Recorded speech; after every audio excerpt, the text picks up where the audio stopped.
Comme encore une information qui vient complètement démonter la propagande, le mensonge, les médias du Makhzen, qui n'ont pas cessé de publier de fausses informations, des fake news. Par exemple, la participation de l'Algérie dans des exercices militaires avec les États-Unis, etc., aux côtés de l'armée de l'entité sioniste, ce qui est complètement faux. Donc voilà l'information, voilà l'article, c'est officiel, ça vient de tomber. L'Algérie décline l'invitation des États-Unis à participer aux manœuvres African Lion 2025. Écoutez bien, Ejma'a, et il y a une surprise, hein. Il y a une surprise à la fin, vous allez voir, c'est très drôle. Donc, dans un contexte géopolitique complexe en Afrique du Nord, l'Algérie a officiellement décliné une invitation des États-Unis à participer en tant qu'observateur aux prochaines manœuvres militaires African Lion 2025. Ces exercices, parmi les plus importants du continent, réuniront plus de 52 pays et 10 000 soldats. Selon les déclarations relayées par le quotidien Al-Khabar, la décision algérienne a été confirmée par des responsables d'Africom lors d'une conférence de presse en ligne organisée depuis l'ambassade américaine à Alger. Le refus algérien intervient dans un climat de désinformation orchestré par certains médias marocains qui ont prétendu à tort que l'Algérie participerait aux côtés d'Israël, une rumeur que les responsables américains ont démenti, précisant que les troupes israéliennes, notamment le Golan Brigade, participeront uniquement à des exercices bilatéraux avec le Maroc et sur son sol exclusivement. Un engagement constant pour la stabilité régionale.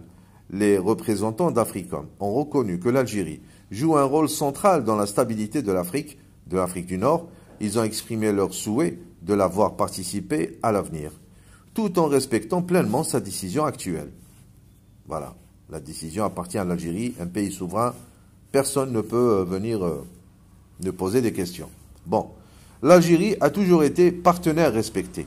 Sa participation donnerait plus de poids aux manœuvres, mais nous comprenons son choix, ont-ils affirmé.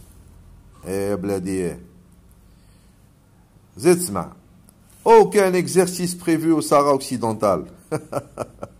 C'est-à-dire que non seulement l'Algérie décline cette invitation, ne va pas participer à ces exercices militaires, mais aussi elle ne permet pas ces exercices sur le territoire du Sahara occidental, qui n'est pas marocain.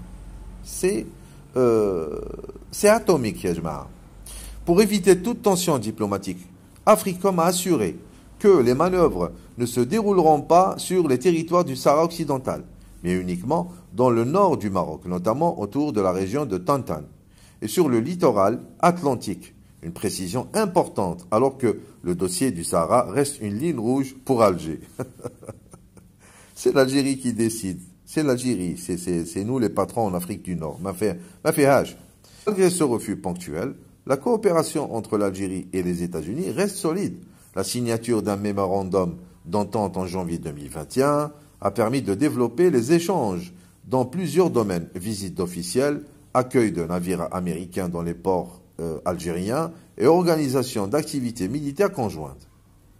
Comme l'a révélé récemment l'ambassadeur algérien à Washington, Sabri Boukadoum, des négociations sont en cours pour renforcer la coopération sécuritaire, notamment à travers des accords de fourniture d'armement américains.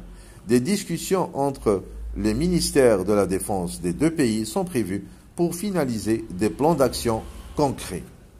Voilà, Ejma'a, donc les accords avec les États-Unis et les dossiers entre les deux pays, tout roule à merveille, il n'y a aucun problème. Et puis, l'Algérie a effectivement refusé cette invitation de participer aux côtés de l'entité sioniste. Et puis, elle refuse aussi que ces exercices se déroulent sur le territoire du Sahara occidental. Si ce n'est pas une victoire diplomatique de l'Algérie, je ne sais pas ce que c'est. تحيا الجزائر الله يرحم شهداء أفديك بروحي وعيني يا بلدي السلام عليكم